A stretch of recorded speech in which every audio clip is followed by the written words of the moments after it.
Ciao a tutti! Oggi vedremo un nuovo tutorial di riciclo creativo. Scopriremo come trasformare una vecchia e brutta cassetta della frutta in una nuova e bellissima cassetta portatutto, utilizzabile sia come vassoio portafrutta in casa, sia in giardino come cassetta nella quale mettere dei vasetti di piantine aromatiche, o per quello che più vi piace. Per il tutorial di oggi utilizzerò della pittura chalk paint che ho acquistato pochi giorni fa in edicola e che ho deciso di usare in questo progetto che era fermo da tempo. Infatti avevo iniziato a decorare la cassetta con questo colore molto acceso che però non era abbastanza coprente e il risultato purtroppo mi aveva spento l'estro creativo.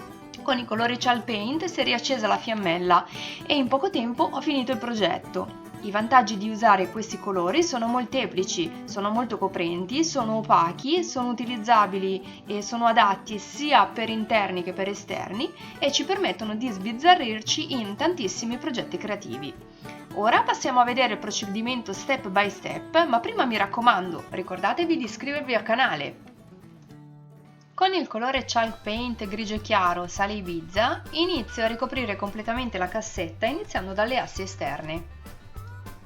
Come potete vedere, questo tipo di pittura è molto coprente e già solo con la prima mano sparisce completamente la scritta impressa sul legno. Inoltre si riescono a fare pennellate molto lunghe. In generale, questo ci fa capire se stiamo usando pitture di buona qualità. Se la pennellata è corta e finisce subito, purtroppo significa che il prodotto non è un granché. Ora con il pennello ancora sporco usiamo il colore azzurro orizzonte per fare delle sfumature dove abbiamo già passato il grigio chiaro. Questa volta però l'effetto non dovrà essere coprente, quindi prendiamo un po' di pittura con il pennello e tiriamola bene. Il risultato deve essere questo: la stesura non deve essere uniforme ma si deve vedere il colore sottostante.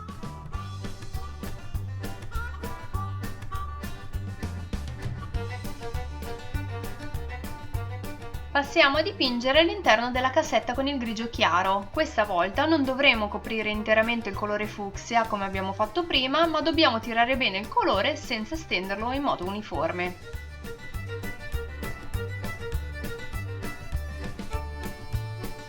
Mentre il colore chalk paint asciuga, prepariamo della carta da cucina sulla quale dobbiamo stendere ad asciugare le immagini che useremo per decorare la cassetta. Dobbiamo bagnare e intridere completamente con acqua le immagini per ammorbidire le fibre e per evitare che quando le figure entreranno in contatto con la colla vinilica poi si possano arricciare rendendo difficoltoso l'incollaggio. Facciamo alcune prove per trovare la posizione finale delle decorazioni che vogliamo attaccare. Quando facciamo le prove di posizionamento dobbiamo fare attenzione, se ci sono dettagli che vogliamo mantenere dobbiamo stare attenti a non posizionarli in mezzo fra un asse e l'altra. Una volta che la colla sarà asciutta, infatti, tutto quello che rimarrà in mezzo alle due assi andremo a tagliarlo via. Stendiamo un'abbondante dose di colla vinilica e posizioniamo la decorazione. Poi intingiamo ancora il pennello nella colla e partendo dal centro dell'immagine premiamo per farla aderire bene e per eliminare le bolle d'aria.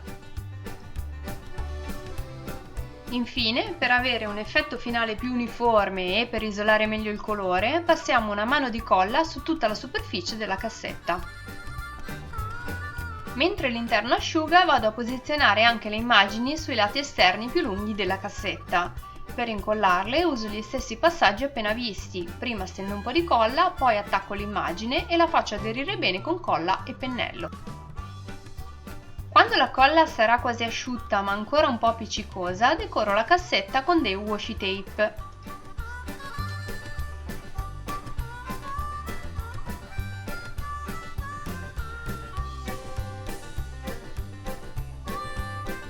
Quando la colla si sarà completamente asciugata, possiamo togliere con il taglierino la carta in mezzo alle assi per poi stendere una prima mano di vernice di finitura opaca su tutta la cassetta. Quando anche questa sarà asciutta, passiamo a creare l'effetto anticato sulla cassetta. Per farlo io userò un colore ad olio della tonalità di marrone terra d'ombra bruciata. Metto una punta di colore sulla carta da cucina e lo stendo cercando di tirarlo il più possibile.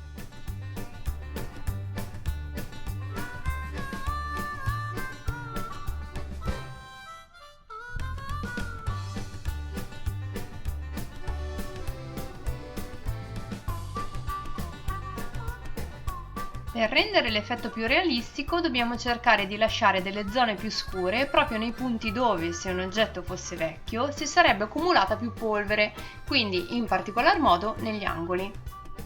Dopo aver anticato l'interno, passiamo all'esterno. Dopo aver lasciato ad asciugare per 24 ore, diamo un'altra mano di finitura opaca. Il nostro progetto di riciclo creativo è finito. La cassetta della frutta decorata con le chalk paint è pronta. Ora non ci rimane che utilizzarla come più ci piace. Aspetto sulle pagine social di Vivi con Letizia le foto dei vostri